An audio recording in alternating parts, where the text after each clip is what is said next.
नमस्कार, good evening. स्वागत है आप सबका। मैं पुनीत पाठक हूं और एक बार फिर से ये वक्त होता है दिन की बड़ी खबरों को डिकोड करने के। असल खबर जो छिपी है उसे डिकोड करते हैं इस महा बुलेटिन में। चलिए शुरुआत करते हैं आज की न्यूज डिकोड की। सबसे पहले उन तस्वीरों की चर्चा जो सारे देश में आई और छाई रही। संसद भवन के सेंट्रल हॉल में आज राष्ट्रपति रामनाथ कोविंद का विदाई समारोह हुआ, जिसकी झलकियां आपने भी देखी होंगी। इसमें प्रधानमंत्री नरेंद्र मोदी, उपराष्ट्रपति वेंकैया नायडू, लोकसभा अध्यक्ष ओम बिरला सभी मौजूद रहे। संसद भवन के सेंट्रल हॉल में राष्ट्रपति रामनाथ कोविंद का विदाई समारोह हुआ।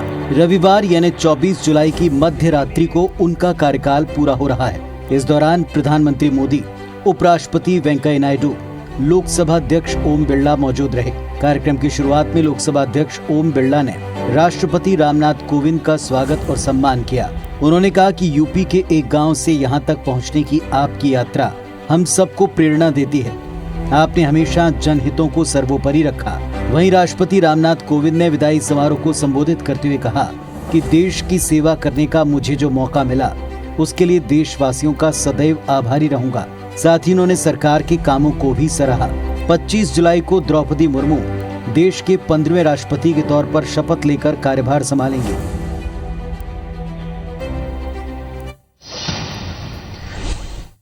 तो आज अपने विदाई समारोह को संबोधित करते हुए राष्ट्रपति रामनाथ कोविंद ने बाबा साहब भीमराव अंबेडकर को याद किया।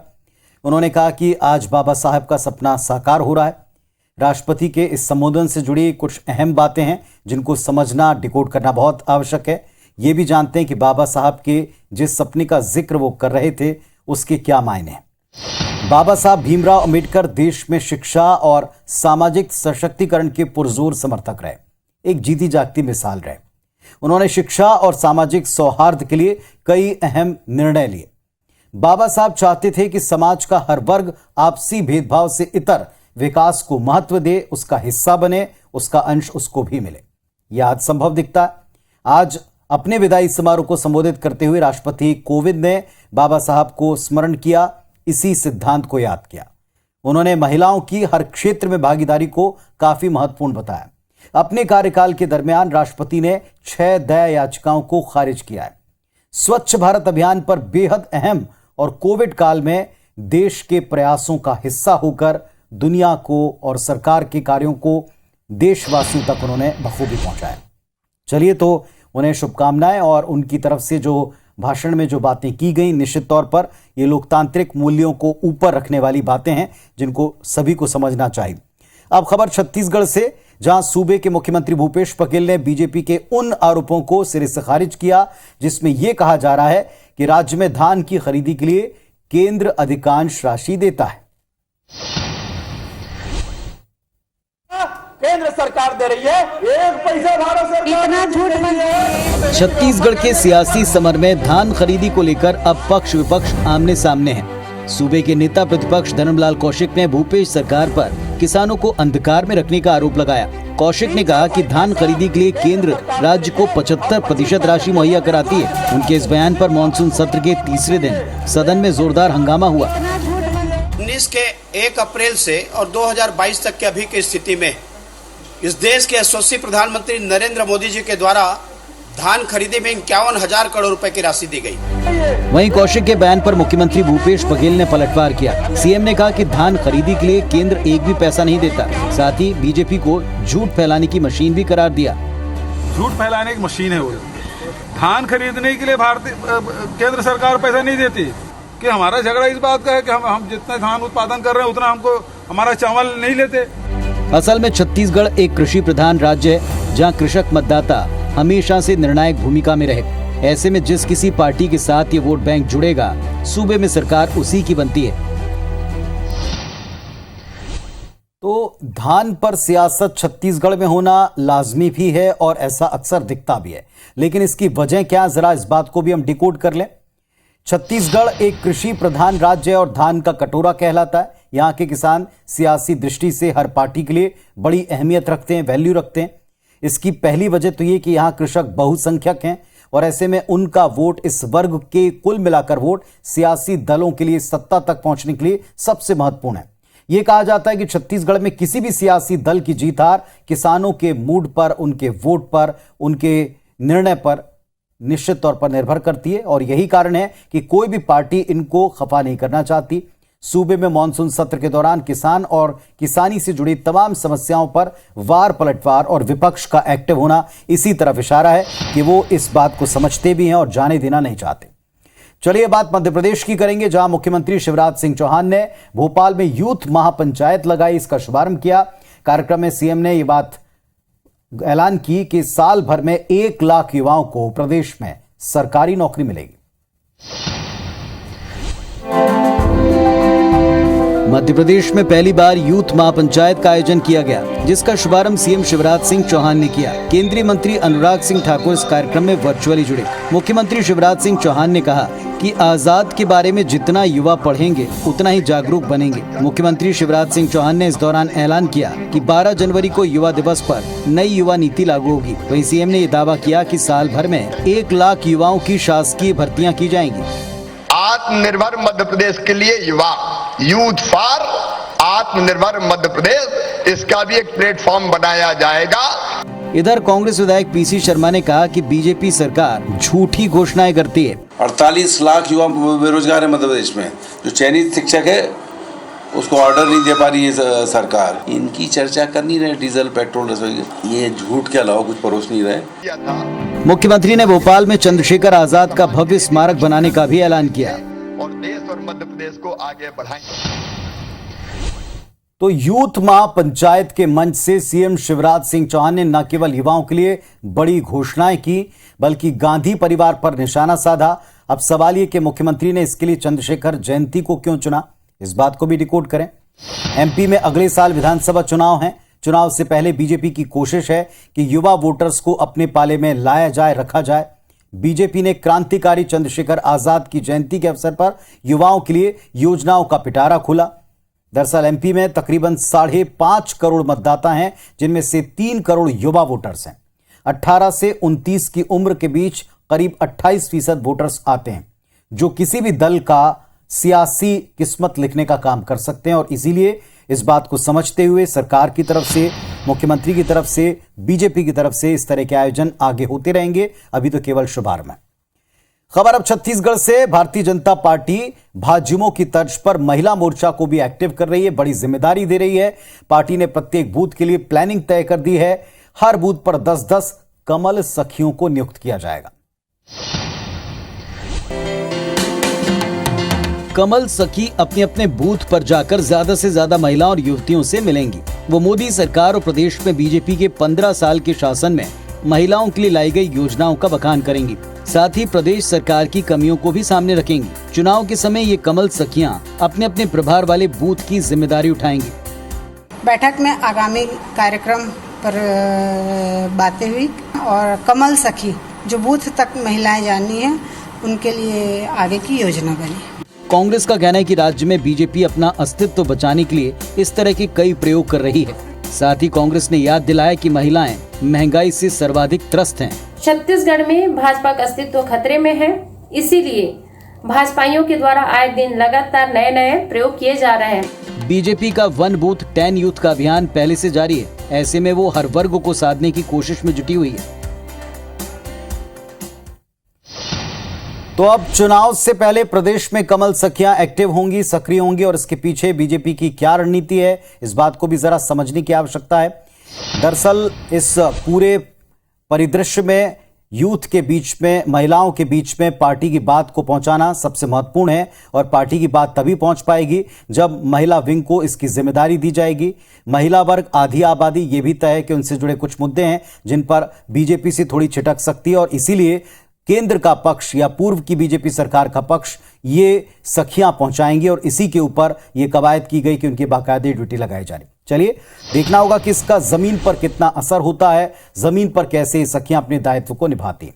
छत्तीसगढ़ की बात है तो छत्तीसगढ़ के मुख्यमंत्री भूपेश बघेल ने प्रदेश में जो इस वक्त मौसम है उसका मिजाज भांपा है और जो मौसम को लेकर अलर्ट हैं, इस पे कलेक्टर एसपी को चेताया, नगरीय निकायों को चेताया, सतर्क रहें, जल भराव, बाढ़ जैसी स्थिति से निपटने के उपाय कर लें।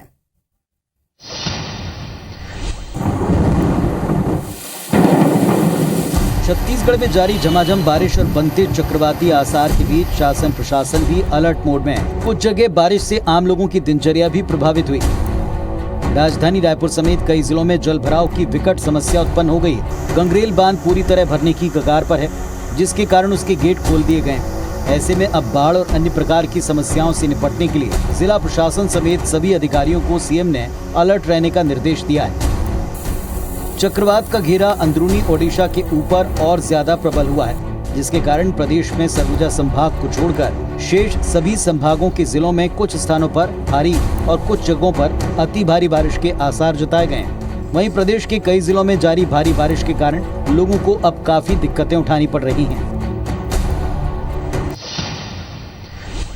तो साहब, ये भी बड़ी मुसीबत है। एक तो हम इंतजार कर रहे थे मानसून का, लेकिन जैसे इंतजार खत्म होता है, मानसून आता है, एक्टिव होता है, तो फिर अव्यवस्थाओं की वजह से कई दफा हमको दिक्कतें झेलनी पड़ती हैं।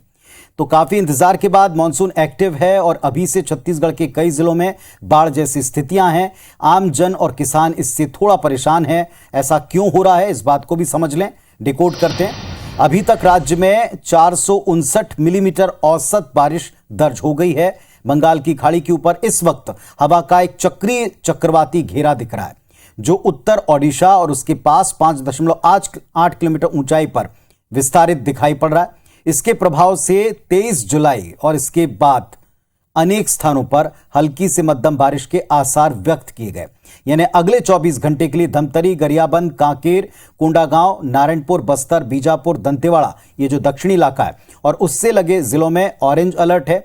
इसी तरह अगर आप थोड़ा ऊपर आए तो दुर्ग, बालोद, बेमेतरा, कबीरधाम, राजनांदगांव, रायपुर, बलौदाबाजार, महासमुंद, जांजगीर चांपा, बिलासपुर और उससे लगे जिलों में येलो अलर्ट है।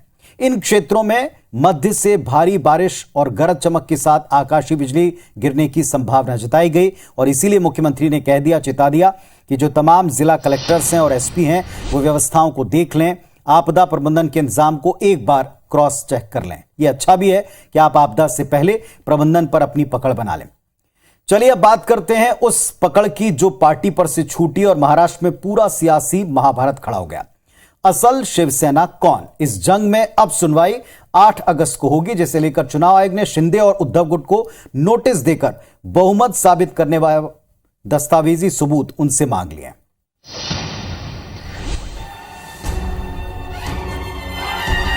भले ही एकनाथ शिंदे महाराष्ट्र के सीएम बन गए हों, लेकिन अब भी महाराष्ट्र का सियासी महाभारत खत्म नहीं हुआ है।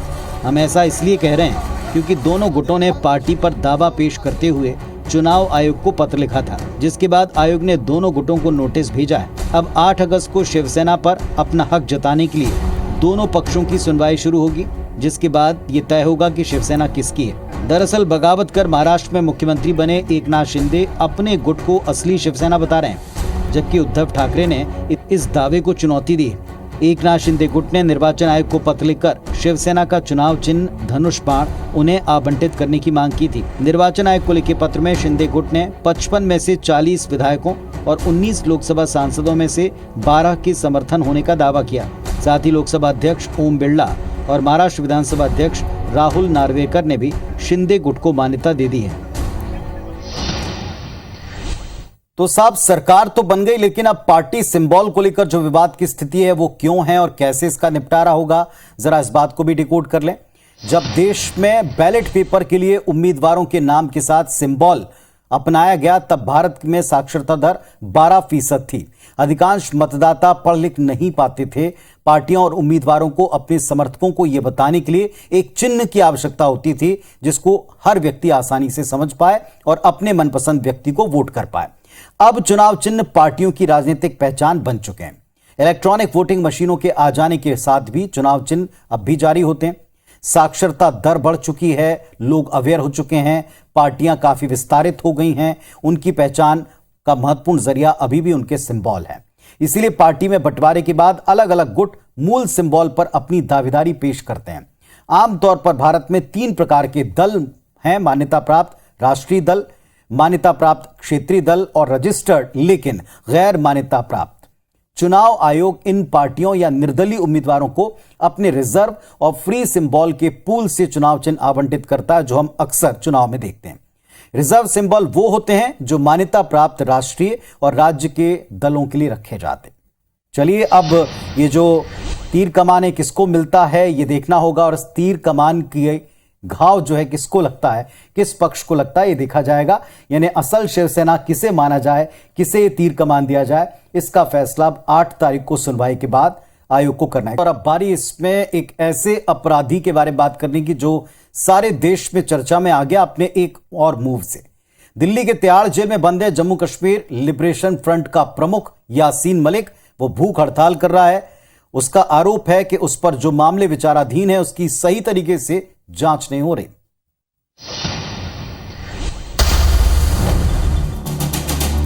जम्मू कश्मीर लिबरेशन फ्रंट का चेयरमैन यासीन मलिक दिल्ली की तिहाड़ जेल में उम्र कैद की सजा काट रहा है। इसी साल मई में उसे आपराधिक षड्यंत्र रचने और राज्य के खिलाफ युद्ध छेड़ने से जुड़े मामले में दोषी करार दिया गया। वहीं अब मलिक ने तिहाड़ जेल में भूख हड़ताल शुरू कर दी। उसका कहना है कि उसके केस की सही से जांच नहीं हो रही। वहीं मलिक के सपोर्ट में पाकिस्तान के प्रधानमंत्री ने ट्वीट कर भारत को घेरने की कोशिश की। पाक पीएम ने लिखा कि मलिक का निरंतर उत्पीड़न किया जा रहा है। तिहाड़ जेल की कारागार संख्या 7 में बंद यासीन मलिक की भूख हड़ताल तोड़वाने के लिए जेल के कई अधिकारियों ने कोशिश की, लेकिन मलिक मानने को तैयार नहीं है। बता दें कि बीती 15 जुलाई को अपहरण के मामले में रुबैया सैयद ने सीबीआई की स्पेशल अदालत में यासीन मलिक और 3 अन्य की पहचान अपने अपहरणकर्ताओं के तौर पर की।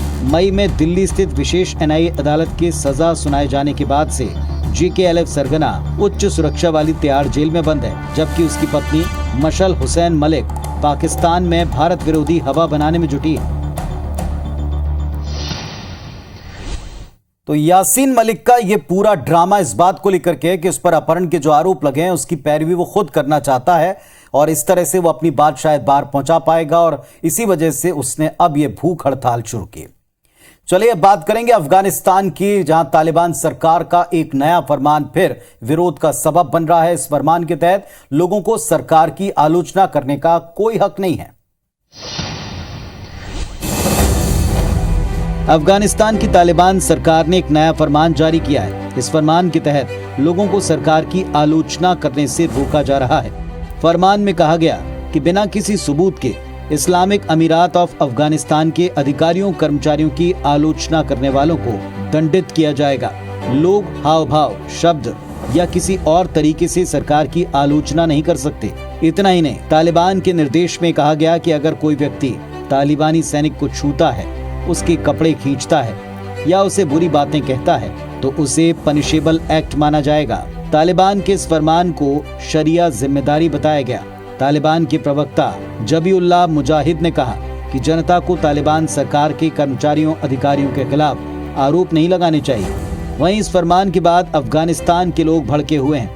तालिबान की आलोचना करते हुए ट्विटर पर बैन तालिबान कैंपेन चलाया जा रहा है। साथ ही अब आतंकवाद समर्थन का हवाला देते हुए तालिबानी अधिकारियों के अकाउंट्स ब्लॉक करने की मांग है।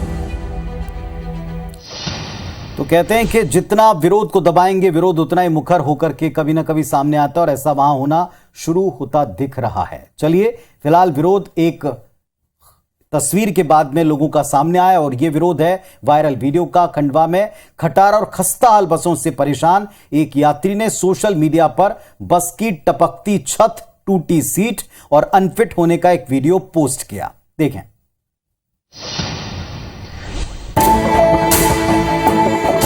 टूटी सीटें और टपकती छत, ये तस्वीर बड़वा से खंडवा के बीच चलने वाली एक खटारा बस की है, जो खस्ता हाल होने के बाद भी सर्टिफाइड फिटनेस के साथ रूट पर सरपट दौड़ रही है। इसी बस में यात्रा कर रहे रितेश सोनी नाम के युवक ने वीडियो बनाकर सोशल मीडिया पर इस बस की हालत को दर्शाया। बड़वा से खंडवा आना था, हमने एक बस का टिकट लिया, बस में बैठे, जायसवाल बस सर्विस। देखा कि बस की स्थिति बहुत ज्यादा दयनीय। यात्री रितेश सोनी ने आरटीओ को बस के खंडवा पहुंचने पर कार्रवाई करने की अपील भी की, लेकिन आरटीओ ने फौरन एक्शन लेने के बजाय अगले दिन कार्रवाई करने का भरोसा दिया। बस में बैठने के बाद जो देखा कि पूरी बस में पानी टपक रहा है, सारी सीट्स बिल्कुल मतलब गीली हो चुकी थी। मैंने आरटीओ महोदय को कॉल किया, तुरंत नंबर लिया और आरटीओ महोदय को कॉल किया। आरटीओ महोदय ने कहा ठीक है, मैं उस पर कार्रवाई करूँगा। अब सवाल ये कि कबाड़ हो चुकी बस को आखिर फिटनेस सर्टिफिकेट किस आधार पर जारी किया गया? इसकी वजह से अगर कोई हादसा होता है तो जिम्मेदारी किसकी होगी?